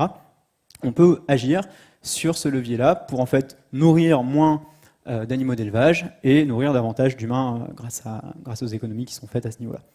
Donc voilà un levier qui peut être intéressant à actionner et qui, à mon avis, sera essentiel dans les années à venir. Voilà, donc pour finir là-dessus, je récapitule. On a exploré différentes voies de résilience, quelques aspects, hein, on n'a pas tout regardé. Donc je vous invite à suivre les activités de l'ASSO, parce qu'on a essayé de produire d'ici la fin de l'année un guide qui rassemble un peu les différentes voies de résilience qui peuvent être explorées. Ce sur quoi j'aimerais bien insister, c'est que d'une part, la résilience, ça s'envisage vraiment à l'échelle du système dans son ensemble. Ça, je crois que je vous l'avoir montré avoir insisté là-dessus. Il ne faut pas négliger un élément du système, sinon c'est prendre le risque de se planter. La résilience, on n'a pas en fait d'obstacle technique à proprement parler à faire tout ça. On pourrait le faire en fait dès maintenant. Donc c'est plutôt bien. On pourrait dès maintenant mettre en place des systèmes alimentaires résilients. Et ça aurait plein de bons côtés. Ça permettrait donc de redynamiser les territoires ruraux avec des filières intégrées localement de production, transformation, etc. Ça permettrait de redonner de l'autonomie aux agriculteurs, de les émanciper face à pas mal de problèmes aujourd'hui dont on entend suffisamment parler. Évidemment, ça a un aspect hyper fort, en tout cas de mon point de vue, sur le côté aussi humain du métier d'agriculteur, cette recherche de résilience. Mais aussi pour les citoyens et les citoyennes, c'est reprendre en main finalement cet objet politique qui est l'alimentation du peuple et qui aujourd'hui est plus pensé par les politiques publiques parce qu'il a été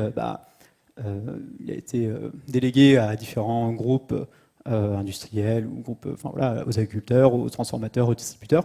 Et donc c'est plus un enjeu en fait, alors que c'est un enjeu vital pour évidemment la population. Et on a vu que face aux contraintes et aux risques qui arrivaient, ça peut être peut-être intéressant pour l'ensemble de la collectivité de reprendre en main ces questions-là. Et après, il faut bien garder en tête que la résilience, c'est pas non plus une formule magique, c'est qu'en fait, on est dans un compromis entre efficacité ou efficience et résilience. C'est-à-dire que la recherche de résilience se fait au détriment d'une certaine efficacité de la production. En fait, on ne peut pas combiner les deux. Le système alimentaire industrialisé, lui, a augmenté le curseur productivité, rendement et tout ça, au détriment donc, de la résilience. Si on veut faire l'inverse, si on veut avoir un système plus résilient, ça se fera nécessairement au détriment de la production générale. Mais, on l'a vu, le système aujourd'hui, il est très vulnérable, donc en fait, cette diminution, elle se fera, qu'on le veuille ou non. En tout cas, il y a de très fortes probabilités que ça arrive. Et ça nous permet d'avoir une assurance derrière que s'il y a un problème, on puisse comme ça rebondir. En fait, l'idée, c'est pas de tout remplacer un truc par un autre, mais d'avoir une multitude de systèmes qui coexistent. Et un peu comme dans la nature, en fait, vous avez tout un tas une variabilité propre au sein des populations d'organismes, d'espèces vivantes. Et puis, lorsque les conditions de l'environnement changent, lorsqu'une contrainte devient plus importante, eh bien, il y a une sélection qui s'opère et les réponses les plus adaptées à cette nouvelle donne, à ces nouvelles contraintes, peuvent émerger, peuvent se développer.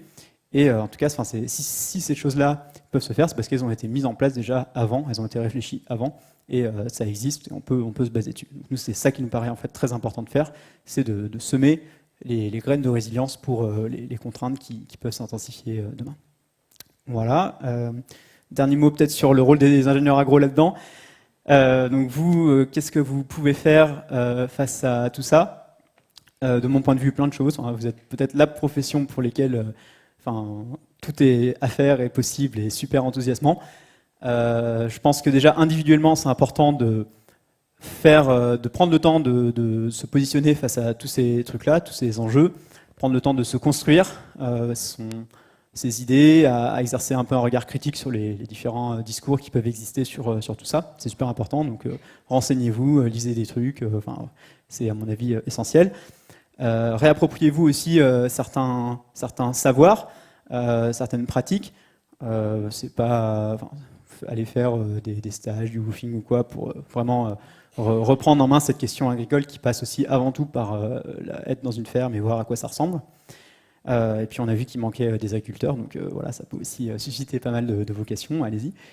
Et puis aussi des savoirs un peu relationnels, parce que tout ce qui nous attend, ça va demander une bonne dose de coopération et d'engagement dans la société. Donc ça aussi, c'est à mon avis à cultiver de manière importante en vous, quoi. Et puis après, au-delà de ce que vous pouvez faire à l'échelle personnelle, enfin, il y a quel métier en fait vous voulez avoir et comment vous-même vous intégrez votre idée de l'avenir dans ce métier-là. Enfin, comment les deux arrivent à matcher ou pas. À mon avis, c'est super important de réfléchir avant de se lancer pour pas se retrouver au bout de 5 ans dans un endroit et où vous dites en fait non, ça marche pas du tout, je suis en dissonance cognitive totale, là, ça faut que je change. Donc réfléchissez maintenant. Il y a plein de domaines du système alimentaire qui sont à travailler, à explorer. Regardez un peu ce que vous pouvez faire et voir où est-ce que vous pouvez vous sentir à la fois utile et épanoui. Ça me semble une réflexion aussi assez cruciale à mener.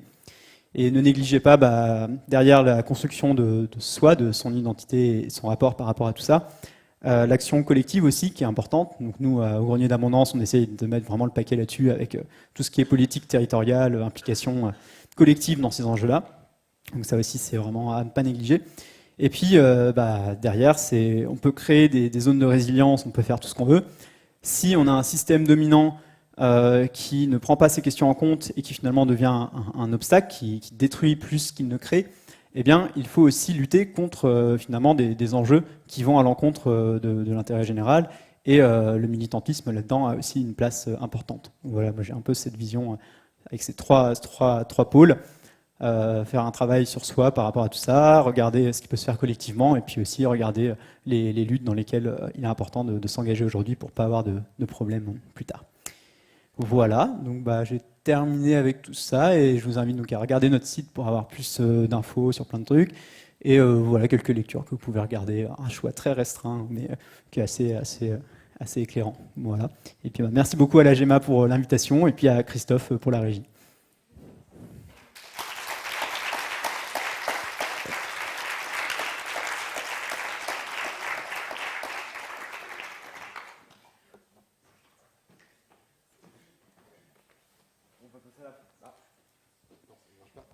Allô? C'est bon. On va passer à la phase des questions. S'il y en a, n'hésitez pas. La première est toujours difficile, mais allez-y, lancez-vous. Ouais.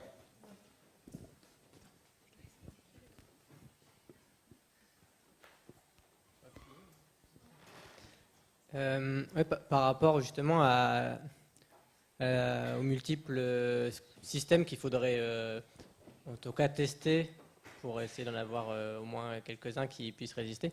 Du coup, je me dis qu'il y a quand même une grosse part de responsabilité envers les agriculteurs où on leur demande en gros d'essayer des systèmes qui ne sont pas forcément efficaces et donc du coup pas forcément intéressants pour eux tout de suite, qui ont une chance d'échouer en plus et qui en plus, c'est-à-dire que le système actuel ne pousse pas du tout à innover pour eux, on les même plutôt bloque à rester dans le système un petit peu figé. Et donc, est-ce qu'il y a des éléments un petit peu des leviers pour sortir de cette impasse? Très bonne question. Ouais, c'est clairement un frein hyper important pour mettre en place ça. Et en fait, au-delà de la question agriculture, un pays qui décide de vraiment s'engager dans une démarche de résilience prend le risque de se planter ou de se mettre en porte-à-faux vis-à-vis d'autres pays qui, en fait, économiquement deviennent plus imposants et le bouffent, entre guillemets, de l'extérieur. Donc c'est une question super importante. Je pense que peut-être une des voies qu'on peut explorer, c'est justement l'implication collective. En fait, c'est pas aux agriculteurs de faire tout, parce qu'on a vu que le système alimentaire dépassait largement le cadre des fermes. Et notamment via des politiques ambitieuses basées sur les communs, l'intérêt général et tout ça, peut-être qu'on peut avoir une approche qui, un peu l'exemple tout con des AMAP, où c'est l'ensemble des consommateurs qui, en cas de coup dur, permet à l'agriculteur, je sais que nous, il y a une très mauvaise récolte de patates cette année, c'est pas grave, derrière il a l'assurance de pouvoir continuer son truc parce que il y a un système de solidarité qui est mis en place, qui en fait correspond à une assurance collective à l'échelle d'un territoire pour simplement essayer de développer ces alternatives résilientes. Je sais pas si ça marche. Blabla.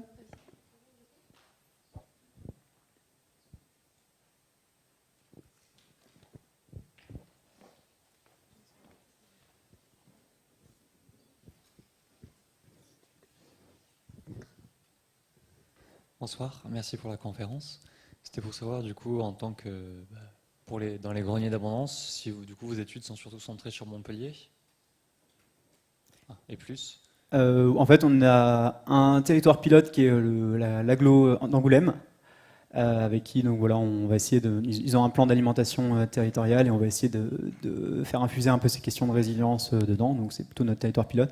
Mais après, nous on a des gens de l'asso qui sont un peu partout en France, donc aussi bien à Montpellier, à Lyon, à Paris, en Bretagne, à Bordeaux. Enfin, on nous contacte un peu des fois pour aider sur des différents sujets, mais de manière dispersée. Et du coup, actuellement sur Angoulême, qu'est-ce que vous mettez en place ou quel est votre type d'action ou qu'est-ce que vous avez vu qui est concret, qui marche? Alors sur le territoire d'Angoulême, ils ont été assez pionniers, alors, en tout cas certaines communes au sein de la communauté de communes, enfin la communauté d'agglomération, dans tout ce qui est restauration collective locale, en produits bio, tout ça, en réduisant aussi la consommation de produits animaux. Donc ils sont assez moteurs sur ces questions de restauration collective. Et derrière, ils essayent notamment de structurer un peu les filières pour permettre à cette restauration de s'approvisionner localement et de ça. Donc installer des maraîchers, il y a un espace test agricole qui existe pour favoriser l'installation. Il y a toute une démarche sur le foncier, la préservation des terres agricoles et tout ça. Donc il y a pas mal de petites démarches en fait indépendantes parfois qui existent. Et en tout cas, nous, ce qu'on va essayer de faire, c'est essayer de dimensionner un peu tout ça à l'échelle de l'ensemble du système alimentaire, voir ce qui peut être fait. Mais pour l'instant, concrètement, on a juste fait quelques réunions avec eux. Ils sont pas mal pris par les municipales à venir. Donc je pense qu'avant avant le printemps prochain, on risque d'avoir un peu de mal à lancer concrètement des projets. Mais on pourra au moins faire un diagnostic et voir où est-ce que ça peut être pertinent d'aller, de faire des trucs, quoi. D'autres questions ?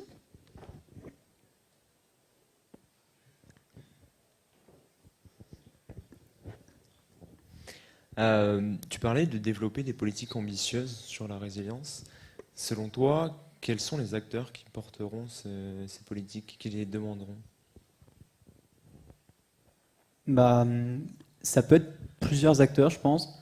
Ça peut être les élus eux-mêmes, comme aujourd'hui c'est le cas dans plusieurs endroits où en fait, enfin, par hasard ou non, il se trouve qu'il y a des élus qui sont vraiment très impliqués sur ces questions-là et qui sont vraiment très moteurs à l'échelle soit de leur commune, mais parfois même à l'échelle du territoire dans son ensemble pour avancer sur ces questions. Après, les citoyens ont leur rôle à jouer via tout l'engagement, enfin tout le maillage associatif qui peut exister sur les questions de résilience. Je pense à la Terre de Liens, qui est un exemple très, très beau, où voilà, il y a plein de bénévoles qui œuvrent à la préservation des terres agricoles, à l'installation de jeunes paysans, etc. etc. Les agriculteurs, eux aussi, peuvent tout à fait s'emparer de ces questions-là, se structurer. Je sais pas, ça me fait penser à la question des semences. On n'en a pas trop parlé, mais l'enjeu sur les semences, il est hyper important. C'est comment on arrive à refaire de la sélection variétale pour des variétés qui sont adaptées aux nouvelles conditions qui vont être les nôtres, c'est-à-dire un climat un peu détraqué, une disponibilité moindre en eau, en engrais minéraux, et tout ça. Et ça peut aussi passer par une mise en réseau des agriculteurs entre eux pour faire de la sélection variétale à l'échelle du territoire, pour vraiment avoir des choses sélectionnées dans les conditions locales. À mon avis, tout le monde peut s'emparer de la question pour avancer. Après, il y aura sûrement comment dire, ça risque d'être plus difficile pour des grosses entreprises dont le modèle économique est basé sur une agriculture productiviste et standardisée, homogène et tout ça. Parce que, comme j'ai souligné avant, la résilience se fait un peu aux dépens de ça. Donc je pense que eux, par contre, sont plutôt pas moteurs, voire des freins importants dans tout ça. Mais après, on verra ce qui se passe.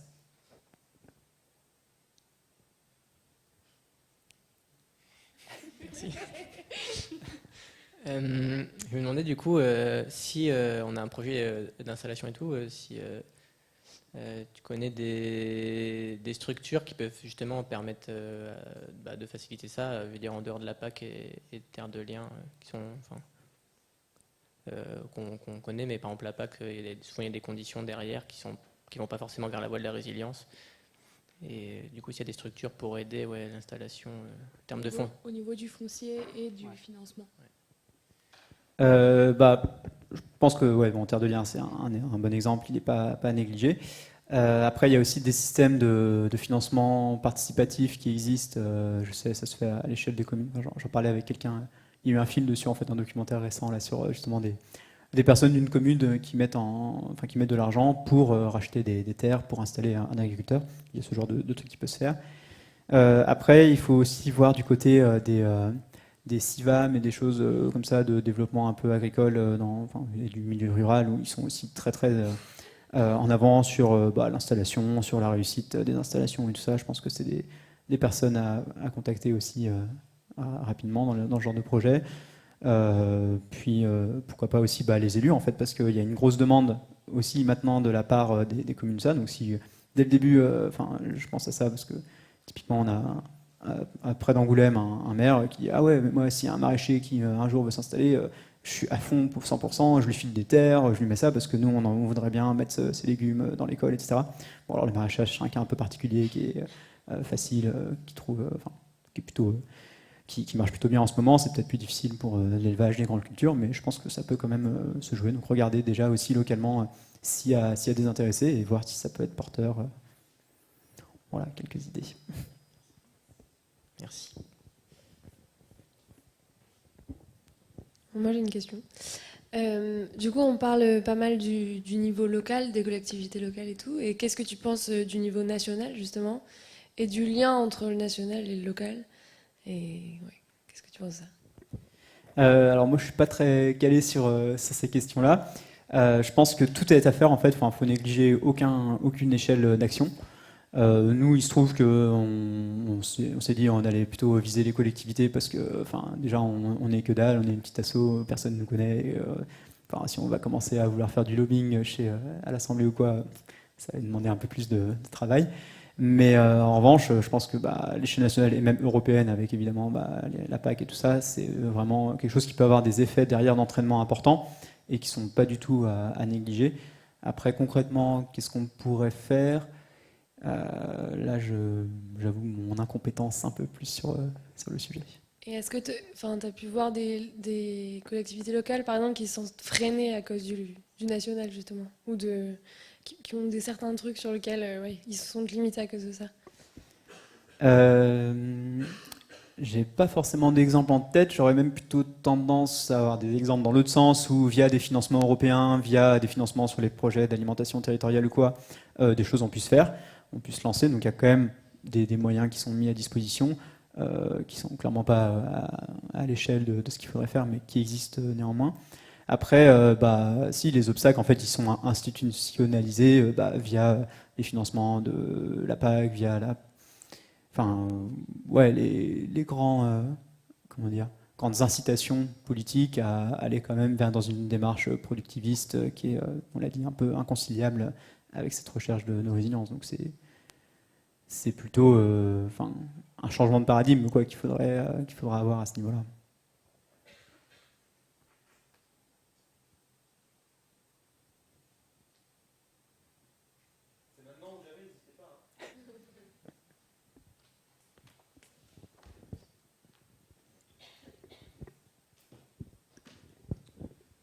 Bonsoir, merci pour cette présentation et merci surtout d'avoir mis à chacune de tes graphiques la source, parce que c'est très important pour nous aussi de savoir où est-ce que tu as pris cette information. Sur ta présentation de l'état actuel de tout ce qui est agriculture et tout ce qui est levier sur lesquels c'est basé aujourd'hui, moi je trouve qu'il manquait un point important qui est celui du gaspillage alimentaire. Parce tu nous as montré l'image du consommateur, de la famille américaine qui consomme beaucoup de produits transformés en une semaine. Mais on ne dit pas derrière la quantité de produits qui sera mis aux déchets, alors que dans d'autres parties de la Terre, je pense plus à l'hémisphère sud, c'est ces produits qui manquent du coup. Et comment est-ce que ce point-là peut être amené et constitué en levier pour un changement de paradigme comme tu as évoqué toi? Ouais, c'est une très bonne remarque. D'ailleurs, j'ai oublié. Enfin, à ce niveau-là, en fait, on voyait un peu apparaître les pertes et gaspillages, et on voit que ça correspond à peu près à un tiers de la production mondiale, enfin de la nourriture disponible, qui est soit perdue, soit gaspillée. Donc il y a une petite nuance entre les pertes qui sont plutôt dans les processus de transformation, de distribution, et qui sont souvent en fait plutôt dans les pays qui n'ont pas les moyens dont on dispose nous, et il y a pas mal de pertes parce qu'il fait trop chaud, il n'y a pas le système de réfrigération qui va bien, parce que le transport ça déconne à un endroit, etc. Et puis il y a vraiment le gaspillage qui lui a plutôt lieu au niveau de la distribution, de la restauration et des consommateurs, des ménages, et qui est vraiment un peu plus l'apanage des pays comme chez nous. Donc ouais, il y a un énorme aussi enjeu à ce niveau-là. C'est sûr. Et enfin, je vais dans ton sens, je pense que ça va être un bon moyen d'économiser, enfin de tempérer en gros une éventuelle baisse de rendement en gaspillant moins. Et par contre, ça me fait penser à un truc que me disait une personne que je trouvais assez juste, c'est que dans une perspective enfin, d'incertitude en fait, dans laquelle on est aujourd'hui, on ne sait pas si typiquement il y a une année où la récolte sera très mauvaise, garder une certaine marge de perte, ça permet aussi d'une certaine manière d'avoir une petite sécurité en plus vis-à-vis d'une perturbation quelconque. Bon, c'est une façon un peu bizarre de voir les choses, parce qu'on pourrait dire bon, on n'a qu'à la stocker d'une façon ou d'une autre, on n'est pas obligé de gaspiller ou de perdre de trucs, mais ouais, je me permets de partager ça avec toi, parce qu'on m'avait fait la remarque un jour, je trouve ça, oui, c'est vrai qu'avoir une marge de sécurité, en fait, qu'on stocke, qu'on exporte, qu'on perd, ça permet aussi une certaine souplesse. Bon, aussi, le fait que 800 millions de personnes meurent ils ne meurent pas de faim, mais ils souffrent de la faim chaque jour, et que dans les greniers européens, il existe des solutions, moi, je pense, et que tous ces rendements ne sont pas réalloués dans des zones qui en ont le plus besoin. Comment est-ce que des politiques publiques, genre, du type international, pas national, parce qu'au niveau national, ça ne pourrait pas marcher, mais au niveau international, comment est-ce que toi, tu penses que ça pourrait se structurer pour que ces rendements qui ne sont pas réellement utilisés jusqu'au consommateur lambda pourraient être amenés dans des pays du Sud où la faim sévit? Alors, ça me fait penser à deux trucs. Premier, qui est peut-être le plus évident, c'est faut réussir à transférer un maximum de savoir, de techniques, enfin pour moi, globalement d'agroécologie dans les pays du Sud. Mais ce qui se fait en fait pas mal, les pays du Sud sont, il me semble, vachement en phase avec les pratiques agroécologiques et au contraire beaucoup plus moteurs que chez nous sur ces enjeux-là. Après, il y a aussi certaines techniques qui peuvent être utilisées là-bas pour garantir une sécurité alimentaire importante. Mais un deuxième point auquel ça me fait penser, c'est que de manière internationale, en fait, je pense que la première chose à faire, c'est aussi de limiter la concurrence qui existe entre l'agriculture ultra productive des pays du Nord et celle plus vivrière et beaucoup moins productive des pays du Sud, qui aujourd'hui en fait est un facteur de paupérisation et d'insécurité alimentaire extrêmement fort chez ces populations-là, il me semble en tout cas.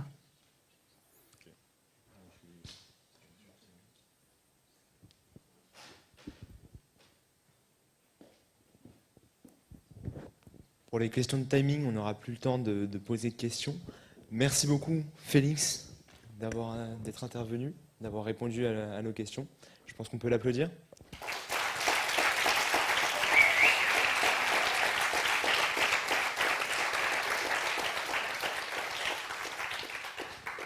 Et on se retrouve juste en bas pour la collation.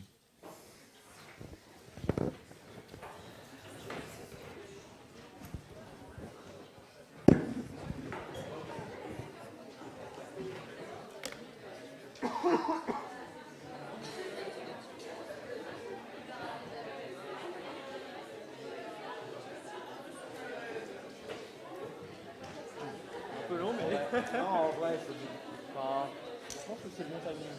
C'est-à-dire que on arrive à la sur la piste, on arrive à me déconcentrer. Ouais. Après, un peu